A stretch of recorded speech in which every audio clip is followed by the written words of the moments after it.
भाई जो गुरु बचन पे डट गे, कट गे फंद 84 के। चिट्ठी बांधे पायल पैर, साहिब सुनता है सब ले। ओए होए, यदि चिट्ठी के पैर की पायल बन जा, चिट्ठी का पैर कितना हो है, फिर पायल की अपनी, यदि उसका भी कोई शोर खुड़का हो जा, मालिक उसको भी सुनता है। बताओ फिर ऐसे समर्थ परमात्मा से जो चींटी के पायल की पैर की आवाज भी सुन सकता है, यानी पहली बात तो परमात्मा कह रहे हैं चींटी का पैर कितना है, और फिर उस पैर में जो पायल बनेगी वो क्या होगी, यानी उसका शोर हो ही नहीं सकता, और उसको भी परमात्मा सुनता है। तो ऐसे समर्थ परमात्मा के पास में एजेंटों को बीच में डालकर क्या प्रार्थना लगवाना ज्ञान के अनुसार है? कोऑर्डिनेटरों से प्रार्थना लगवा दी, गुरुजी के बेटा बेटियों के माध्यम से प्रार्थना लगवा दी। क्या ऐसे समर्थ परमात्मा के पास में प्रार्थना भेजना उस परमात्मा को एक मानव साबित करना है? प्रार्थना उसके पास भिजवाई जाती है जिसको पता नहीं है। अरे प्रार्थना उसको भिजवाई जाती है जिसको पता नहीं है। तो अपने समर्थ सतगुरु के पास में प्रार्थना भिजवाना किसी अन्य के माध्यम से, यह भी भगत की एक कमजोरी है, क्योंकि ये सत परमात्मा है। हम सत भक्ति कर रहे हैं, हम सतयुग में जी रहे हैं, हम सत भगत हैं परमात्मा के आशीर्वाद से। और अगर सच्ची आत्मा से अपने घर पर बैठकर परमात्मा से अरदास करेंगे, पुकार करेंगे, तो जो परमात्मा चींटी के पैर की पायल की आवाज को सुन सकता है, क्या अपने भगत की आत्मा की आवाज को नहीं सुनेगा? सच्ची नीयत से, सच्चे हृदय से, चाहे पहाड़ पे बैठ के परमात्मा से प्रार्थना कर लो, परमात्मा उसको भी सुन लेगा। मन की बकवाद नहीं सुनेगा, चाहे कितनी प्रार्थना लगवा दो। तो बताओ, भक्ति मार्ग पर प्रार्थना लगाने का सिस्टम है कहां? जब बिन प्रार्थना लगाए परमात्मा सुन सकता है, जान सकता है। दास एक शब्द सुन रहा था किसी पंजाबी भाई का, तो वो कह रहा था, बिन बोलियां सब कुछ जानदा, किस आगे कीजिए अरदास। कि बिना बोले जो सब कुछ जानता है, फिर उसके आगे कैसे हम अरदास करें? तो जिन भगत भाई बहनों ने अपने गुरुदेव को अंतर्यामी मान लिया, देखो बोलते तो सब हैं, लेकिन एक होता है बोलना, एक होता है हृदय से अंतर्यामी मानना।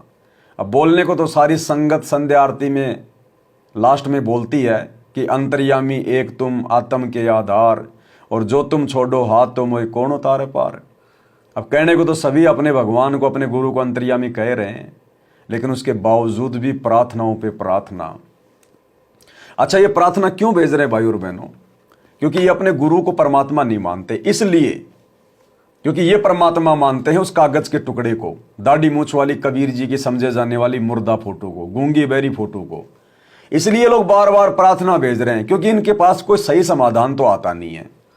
इनके दुख दर्द तकलीफें तो कम होती नहीं है। बार बार ये प्रार्थनाओं के नाम पर अर्जी लगाते हैं, उधर से आदेश आता ज्योति करवा दो, पाठ करवा दो, फिर भी इनको कोई लाभ नहीं होता। क्यों? क्योंकि इनका भगवान अंधा गूंगा बहरा है।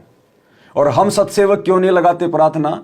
क्योंकि हमारा भगवान जिंदा है, हमारा भगवान अंतर्यामी है, हमारा भगवान हमारे हृदय में है, हमारे घर पर विराजमान है। घट ही में गंगा, घट ही में जमुना, घट ही में है जगदीश, सतगुरु तारेंगे। तो बिन बोलियां सब कुछ जानदा, किस आगे कीजिए अरदास। इसलिए हम सत्सेवक भाई बहन अरदास नहीं लगाते सांसारिक डिमांड की, बेटा बेटी की नौकरी की। हम अरदास लगाते हैं अपने हृदय से, अपनी भक्ति के लिए, अपनी मर्यादाओं के लिए, कि सतगुरु सदैव अपने बच्चे के हृदय में रहना, पल पल परमात्मा साए की तरह साथ में रहना। आपकी अनुपस्थिति के बिना परमात्मा एक कदम उठाना दूर, हम एक कदम उठाने की सोच भी नहीं सकते। हम तो आपके द्वारा भीख में दी गई श्वासों से चल रहे हैं परमात्मा। हमारा जीवन शेष नहीं था, आगे भी आप ही संभालोगे। तो परमात्मा फिर कोई कमी छोड़ देगा, कोई कसर छोड़ देगा क्या भगवान, जब हम उनके ऊपर इतना विश्वास करके चलेंगे तो? और बार बार प्रार्थना लगाना, कागज के टुकड़े को भगवान मानना, ये होता है अविश्वास। और अविश्वासी आत्माओं की भी परमात्मा सुनता है, ऐसी बात नहीं है। सतगुरु उनकी भी सुनता है, लेकिन उनकी अगर सुनेगा तो उनकी खुद की भक्ति खर्च होगी। अगर उनकी प्रार्थना पे परमात्मा उनको कोई लाभ देगा तो उन भक्तों की भक्ति कमाई से देगा, अपने कोटे से नहीं देगा। तो यह भी बहुत बड़ा एक नुकसान है। पायल की अपनी, लेकिन यदि उसका भी कोई शोर ठुड़का हो गया, मालिक उसको भी सुनता है। गुमज में बंग ना दीजे के एता शोर क्यों कीजे, चिट्टी बाजे पायल पैर साहिब सुनता है सब लहर। कतेबा पुरस की पढ़िए अरसी अरस को चढ़िए, ऊपर की किताब पढ़ दो सतरों का राह बतावे। सब तुम मान ले मोरा यो सब छोड़ दे तोरा, सब देखत है रहमान के क्यों करता जुल्म शैतान। सब कुछ देखता रहमान क्यों जुल्म करता है शैतान। सब कुछ देखता रहमान, रहमान यानी परमात्मा सतगुरु, वो सब कुछ देख रहा है। जगत वालों को कह रहे परमात्मा वो सब कुछ देख रहा है।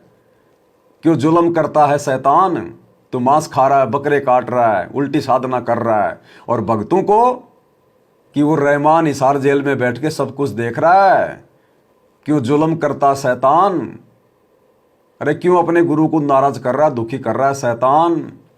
ये ज्ञान ये भक्ति लेकर सतगुरु की शरण लेकर तू सारे उल्टे काम कर रहा है, देखा देखी में चल रहा है, कोऑर्डिनेटरों को भगवान मान चुका है, गंदी राजनीति में तू फंस गया।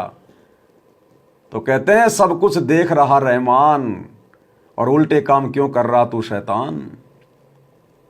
भाई और बहनों, ये नहीं है कि हम गुरुजी के शरण में आ गए, गुरुजी ने नाम दे दिया, अब तो हम जो मर्जी उल्टे काम करें, हमारा तो मोक्ष हो गया।